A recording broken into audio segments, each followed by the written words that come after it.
ಬಿಡಲ್ಲ, ನಿಮ್ಮನ್ನು ಯಾರನ್ನೂ ಬಿಡಲ್ಲ. ನನ್ನ ಮಗುನ ಅನ್ಯಾಯವಾಗಿ ಸಾಯಿಸಿದಿರಲ್ವಾ, ನಿಮ್ಮನ್ನು ಯಾರನ್ನೂ ಬಿಡಲ್ಲ. ಸರಿಯಾದ ಪಾಠನೇ ಕಲಿಸ್ತೀನಿ.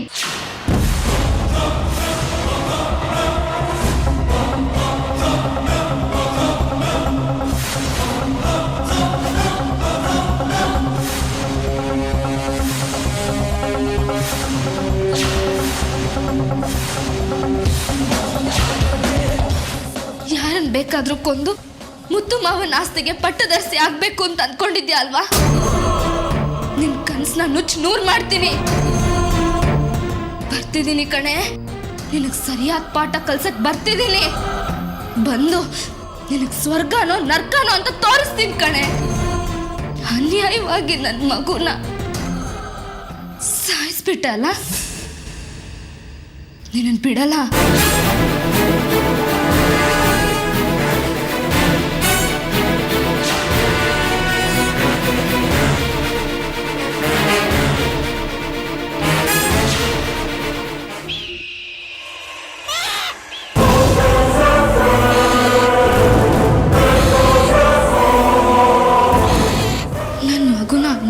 ಕೊಂದುಬಿಟ್ಟಿದ್ದಾರೆ. ನನಗೆ ಏನು ಮಾಡಬೇಕು ಅಂತ ಗೊತ್ತಾಗದೆ ಈ ನಿರ್ಧಾರಕ್ಕೆ ಬಂದಿದ್ದೀನಿ. ನೀ ನನಗೆ ಸಹಾಯ ಮಾಡಬೇಕು. ಸ್ವಲ್ಪ ಮಟ್ಟಿಗೆ ಕರೆಂಟ್ನ ಹೋಗೋ ಹಾಗೆ ಮಾಡ್ತೀಯಾ?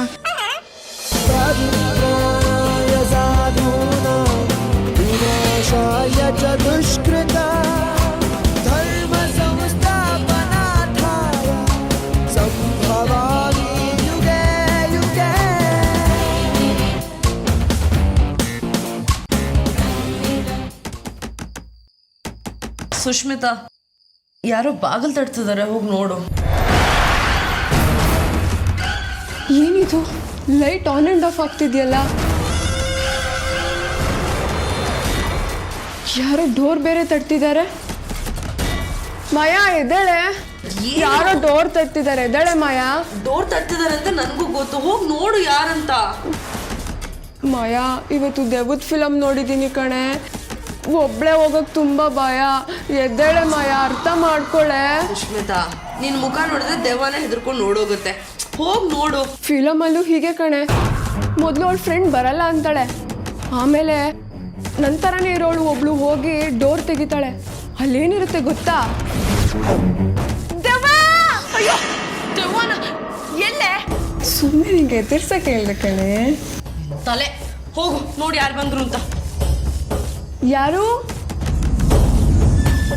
ಯಾರು? ನಾನು ಹೇಳಿದ ತಕ್ಷಣ ಮೋಹಿನಿ ಎದುರುಗಡೆ ಪ್ರತ್ಯಕ್ಷ ಆಗ್ಬಿಟ್ಟಿದ್ದಾರೆ.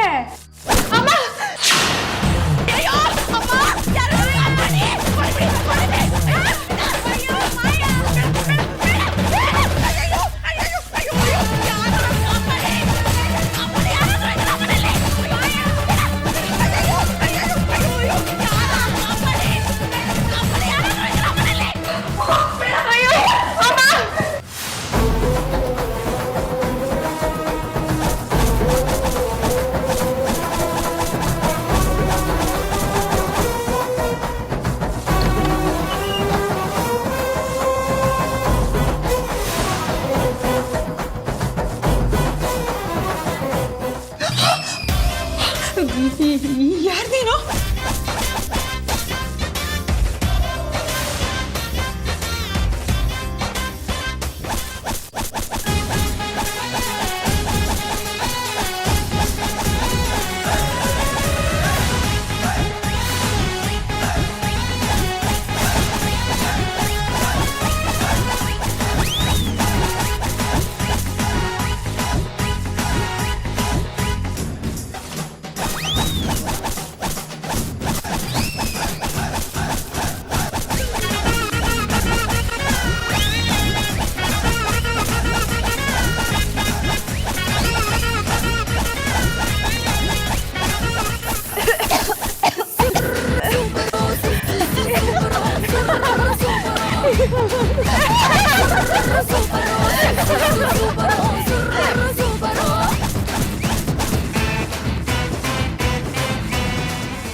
ಸುಷ್ಮಿತಾ, ನಿಮ್ಗೇನಾದ್ರು ತಲೆ ಕೆಟ್ಟಿದ್ಯಾ?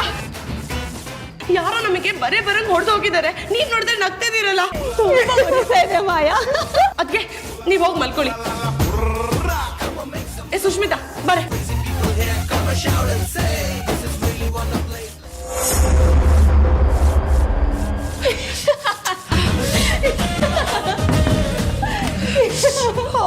ಅಯ್ಯೋ ಮಾಯಾ, ಇನ್ಯಾವತ್ತೇ ಯಾರೇ ಬಂದು ಡೋರ್ ತೆಗೆ ಅಂದ್ರು ನಾನಂತೂ ತೆಗೆಯಲ್ಲ ಕಣೆ.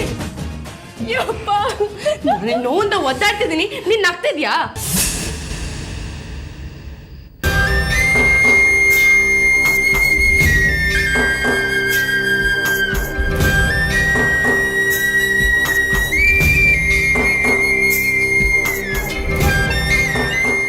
ಅನ್ಯಾಯವಾಗಿ ನನ್ನ ಮಗುನ ಸಾಯಿಸ್ಬಿಟ್ರು.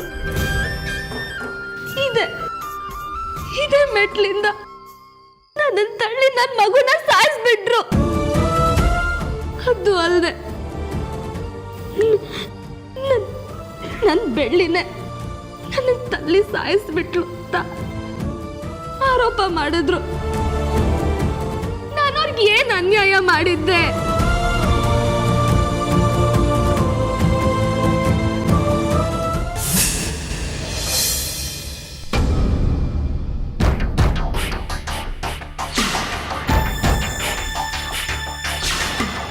ನೋಡು ಮಾಯಾ ಹೀಗಾಗಿದೆ ಅಂತ. ನೋಡು ಮಾಯಾ ಹೆಂಗಾಗಿದೆ.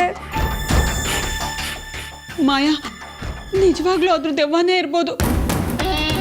ಹೋಗಿ ಹೋಗಿ ಮಾವಿನ ಮರಕ್ಕೆ ಕಲ್ಲು ಹೊಡೆದ್ರು ಅಂತಾರಲ್ಲ ಹಾಗೆ ಅದು ನಮ್ಮನ್ನೇ ನೆನ್ಸ್ಕೊಂಡು ಹೊಡಿತಿತ್ತು. ಒಂದ್ ವೇಳೆ ಅದು ಬೆಳ್ಳಿ ಇರ್ಬೋದಾ? ಇಲ್ಲ ಅದಕ್ಕೆ ಬೆಳ್ಳಿಗೆ ಅಷ್ಟೆಲ್ಲ ಧೈರ್ಯ ಇಲ್ಲ. ಬೆಳ್ಳಿ ಇಲ್ಲ ಅಂದ್ರೆ ಚಿತ್ರ ಬಂದಿರ್ಬೋದಾ? ಚಿತ್ರ ಆಗಿರೋಕ್ ಚಾನ್ಸೇ ಇಲ್ಲ. ಅದಕ್ಕೆ ಬ್ರಹ್ಮೇಂದ್ರ ಸ್ವಾಮಿಗಳ ಪೂಜೆ ಅಂದ್ರೆ ಸುಮ್ಮನೆನಾ? ಅದರಿಂದ ತಪ್ಪಿಸ್ಕೊಂಡ್ ಬರೋದು ಅಷ್ಟು ಈಸಿ ಅಲ್ಲ. ಅಕ್ಕ, ಅಯ್ಯೋ ಇದ್ಯಾಕಕ್ಕ ಹಿಂಗ್ ಬೆಚ್ಬಿದ್ರಿ? ಭಯಾನ ನಿಲ್ವಲ್ಲ. ಕಾಫಿ ಕುಡಿಯಕ್ಕೆ ಯಾರು ಕೇಳಕ್ ಬರ್ಲಿಲ್ವಲ್ಲ ಅಕ್ಕ, ಅದಕ್ಕೆ ನಾನೇ ಎತ್ಕೊಂಡ್ ಬಂದೆ.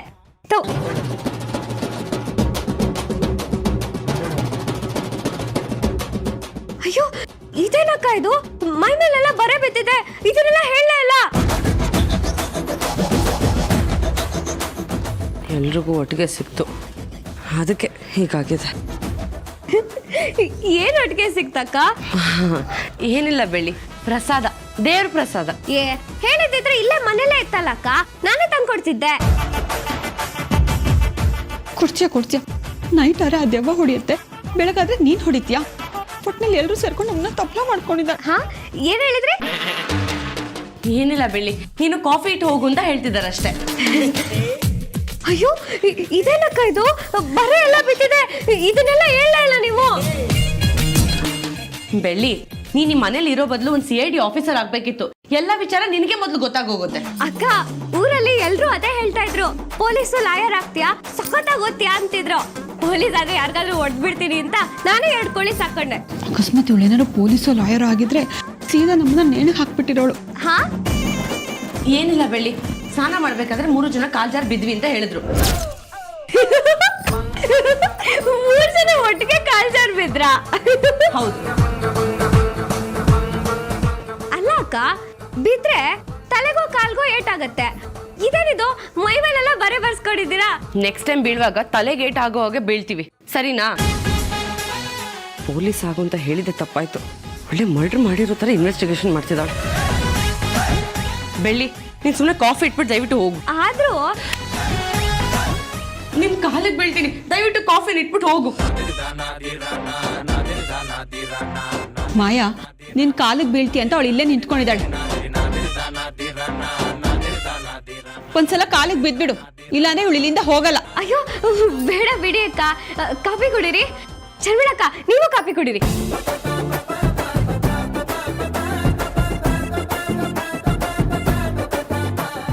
ಮಾಯಾ, ಈಗ ಆಗಿದ್ದಾಗೋಯ್ತು. ಮೊದಲು ಬ್ರಹ್ಮೇಂದ್ರ ಸ್ವಾಮಿಗಳಿಗೆ ಫೋನ್ ಮಾಡಿ ವಿಚಾರಿಸು ಏನಾಗಿದೆ ಅಂತ. ಇಷ್ಟು ದಿನಕ್ಕೆ ಇವತ್ತು ತಲೆ ಓಡಿಸಿದ್ದೀರಾ. ಸರಿ, ಕೇಳ್ತೀನಿ ರೀ ಅದಕ್ಕೆ.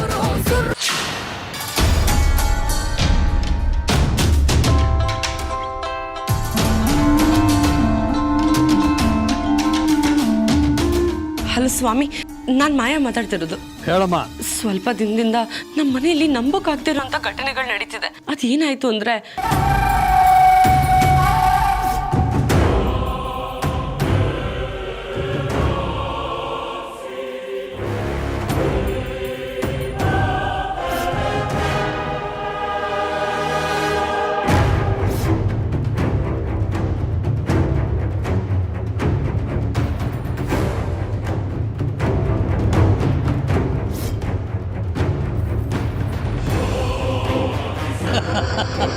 ಮನೆ ಒಳಗಾಗ್ಬೋದು ಹೊರಗಾಗ್ಬೋದು, ಅದೇ ಪ್ರತಿಯೊಂದು ಇನ್ಸಿಡೆಂಟ್ ನಡೆದಾಗ್ಲೂ ನಮಗೆ ತುಂಬ ತೊಂದರೆ ಆಗ್ತಿದೆ ಸ್ವಾಮಿ.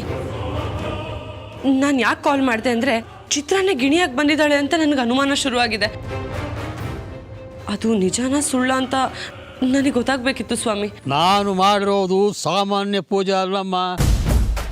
ಘನಘೋರ ತಪಸ್ಸು ಮಾಡಿ ಪಾಠಗಳನ್ನು ಶ್ರದ್ಧೆಯಿಂದ ತಿಳಿದು ಹಗಲು ರಾತ್ರಿ ಪೂಜೆ ಮಾಡಿ ಅವಳಿಂದ ಎಂಥ ವಿಘ್ನ ಬರುತ್ತೆ ಅಂತ ತಿಳಿದು ಅದನ್ನು ಮೆಟ್ಟಿ ನಿಂತು ಎಂಥ ಸಕಲ ವಿದ್ಯೆಗಳನ್ನು ಕಲಿತ ಮಂತ್ರವಾದಿ ಎಂದಲೂ ಕೂಡ ಬಿಡಿಸಕ್ಕೆ ಆಗಬಾರ್ದು. ಹಾಗೆ ಅವಳನ್ನು ಬಂಧಿಸಿ ನೀರನ್ನು ಮುಳುಗಿಸಿದ್ದೀನಿ. ಈ ಬ್ರಹ್ಮೇಂದ್ರ ಸ್ವಾಮಿಯನ್ನು ಮೀರಿ ಅದನ್ನು ಬಿಡಿಸ್ಕೊಂಡು ಬರೋದು ಚಿತ್ರಾಗೆ ಸಾಧ್ಯನೇ ಇಲ್ಲಮ್ಮ. ಅವಳು ಬಂಧನದಿಂದ ಬಂದೇ ಇಲ್ಲ ಅಂತಂದ ಮೇಲೆ ಗಿಳಿಯಾಗ ಬರೋದು ಅಂದ್ರೇನು, ನಿಮಗೆ ಕಷ್ಟ ಕೊಡೋದು ಅಂದ್ರೇನು? ಸತ್ಯಕ್ಕೆ ದೂರವಾದ ಮಾತಮ್ಮ ಇದು. ಹಾಗೆ ಅವಳು ಬಂಧನದಿಂದ ಬಿಡಿಸ್ಕೊಂಡು ಬಂದರು. ನಾನು ವಿಶೇಷವಾಗಿ ಪೂಜೆ ಮಾಡಿಕೊಟ್ಟು ತಗಳನ್ನ ಮನೆ ಸುತ್ತ ಹೂತಿಟ್ಟಿದ್ರಲ್ಲ, ಅದನ್ನು ಮೀರಿ ಚಿತ್ರಾಗ ಬರೋದಕ್ಕೆ ಸಾಧ್ಯನೇ ಇಲ್ಲಮ್ಮ. ನನ್ನಿಂದ ಒಂದು ತಪ್ಪಾಗಿದೆ. ತಪ್ಪ? ಹೌದು ಸ್ವಾಮಿ, ನೀವು ಕೊಟ್ಟಿರೋ ತಗಡನ್ನ 4 ದಿಕ್ಕಲ್ಲಿ ನಾವೇ ಹೂತಾಕಿದ್ವಿ. ಆದರೆ ಚಿತ್ರಾನೇ ಪರ್ಮನೆಂಟಾಗಿ ಇಲ್ಲ ಅಂದಮೇಲೆ ಈ ತಗಡ್ದೆಲ್ಲ ಏನು ಕೆಲಸ ಅಂತ ನಾನೇ ಖುಷಿಲಿ ತೆಗೆದು ಬಿಸಾಕ್ದೆ ಸ್ವಾಮಿ.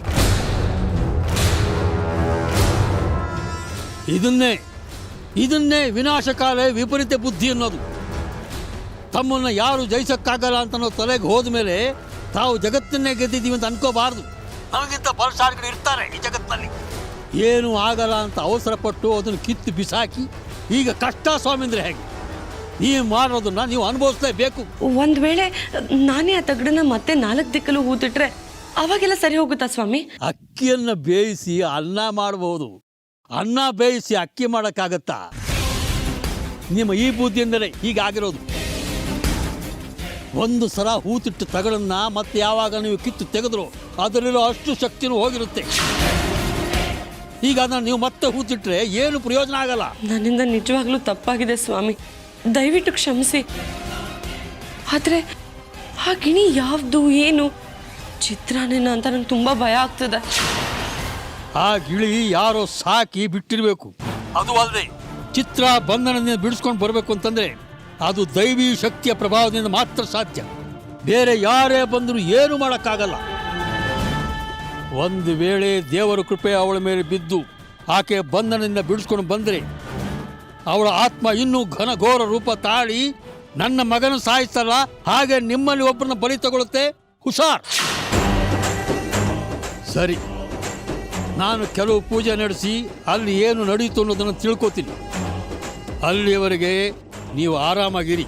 ಸರಿ ಸ್ವಾಮಿ.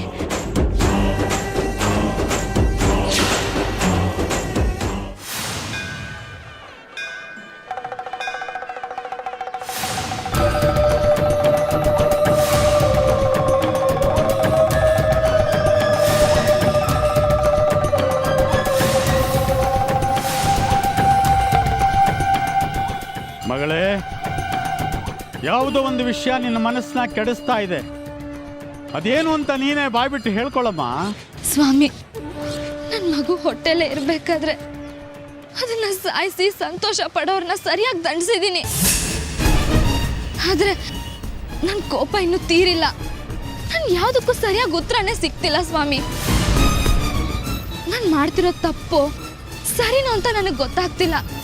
ಅದಕ್ಕೆ ನಿಮ್ಮ ಹತ್ರ ಕೇಳ್ಕೊಂಡು ಹೋಗೋಣ ಅಂತ ಬಂದಿದ್ದೀನಿ.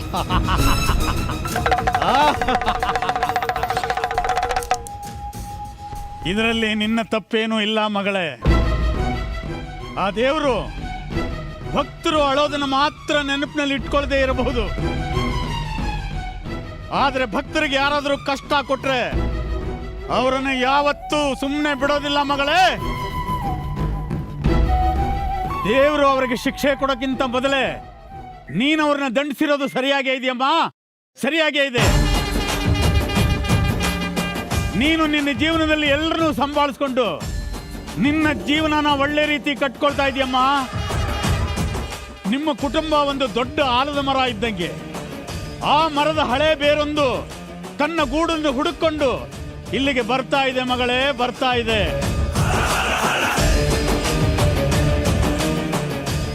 ಆ ಹಳೆ ಬೇರು ನಿನ್ನನ್ನ ಮತ್ತು ಬೆಳ್ಳಿನ ಎಲ್ಲ ಕಷ್ಟಗಳಿಂದ ಪಾರ್ ಮಾಡುತ್ತೆ ಮಗಳೇ, ಪಾರ್ ಮಾಡುತ್ತೆ. ಸ್ವಾಮಿ, ಈ ಹಳೆ ಬೇರು ಅಂತ ಇದ್ದೀರಲ್ವಾ, ಅದನ್ನ ಕಂಡುಹಿಡಿಯೋದಾದ್ರೂ ಹೇಗೆ? ನೀನ್ ಇಲ್ಲಿಗೆ ಬಂದಿದ್ಯಾ, ದೇವರ ದರ್ಶನನೂ ಆಗಿದೆ, ವರನೂ ಕೊಟ್ಟಿದ್ದಾನೆ. ನೀನು ತಿರುಗಿ ಮನೆಗೆ ಹೋಗೋ ದಾರಿಲಿ ನಿನಗೊಂದು ಸಣ್ಣ ಸುಳಿವು ಸಿಗುತ್ತೆ, ಅದೇ ನಿನ್ನನ್ನು ಅಲ್ಲಿ ಕರ್ಕೊಂಡು ಹೋಗುತ್ತೆ. ಹೋಗಿ ಬಾ ಮಗಳೇ, ಶುಭವಾಗಲಿ.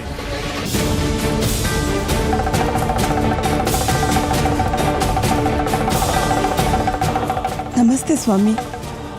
ನೀನು ಕೊರಗ್ತಾ ಇರೋ ವಿಷಯ ನಿನ್ನ ಮುಖದಲ್ಲೇ ಕಾಣಿಸ್ತಿದೆ ಅಮ್ಮ.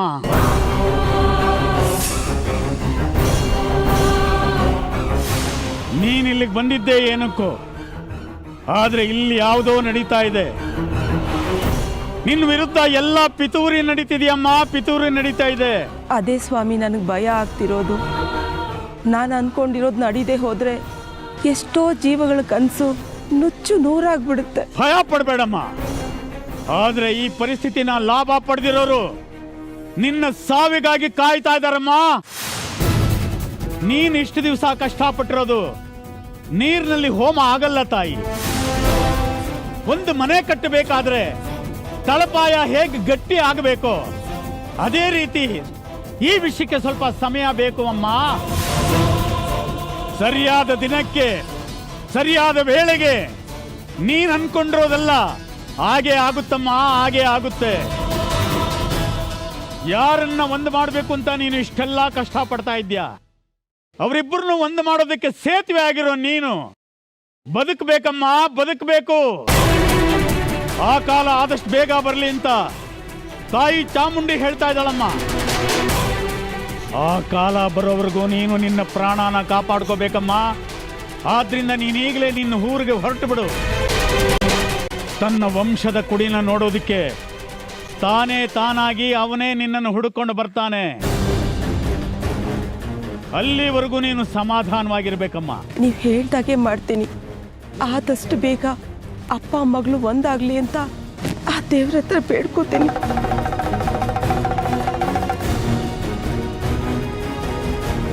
ಅಮ್ಮ ಚಾಮುಂಡೇಶ್ವರಿ, ಅವರಿಬ್ಬರನ್ನು ಸೇರಿಸೋ ಹಾಗಿದ್ರೆ ಇವತ್ತೇ ಸೇರಿಸು ತಾಯಿ, ಇಲ್ಲಾಂದ್ರೆ ಅವ್ರನ್ನ ಶಾಶ್ವತವಾಗಿ ದೂರ ಮಾಡಿಬಿಡು.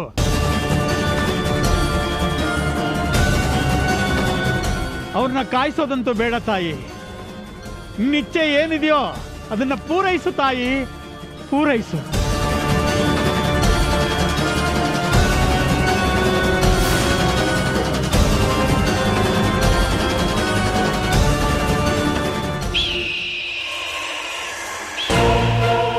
ಆ ಮರದ ಹಳೆ ಬೇರೊಂದು ತನ್ನ ಗೂಡನ್ನು ಹುಡುಕೊಂಡು ಇಲ್ಲಿಗೆ ಬರ್ತಾ ಇದೆ ಮಗಳೇ, ಬರ್ತಾ ಇದೆ.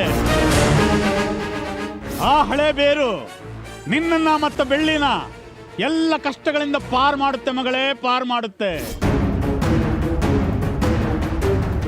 ಹಳೆ ಬೇರು ಅಂದ್ರೆ ಹಳೆ ನೆಂಟಸ್ತರು ಅಂಥವ್ರು ಯಾರಿದ್ದಾರೆ? ಸ್ವಾಮಿಗಳು ಹೇಳೋ ಪ್ರಕಾರ ಸಿಗೋ ಸುಳಿವಾದ್ರೂ ಏನಿರ್ಬೋದು?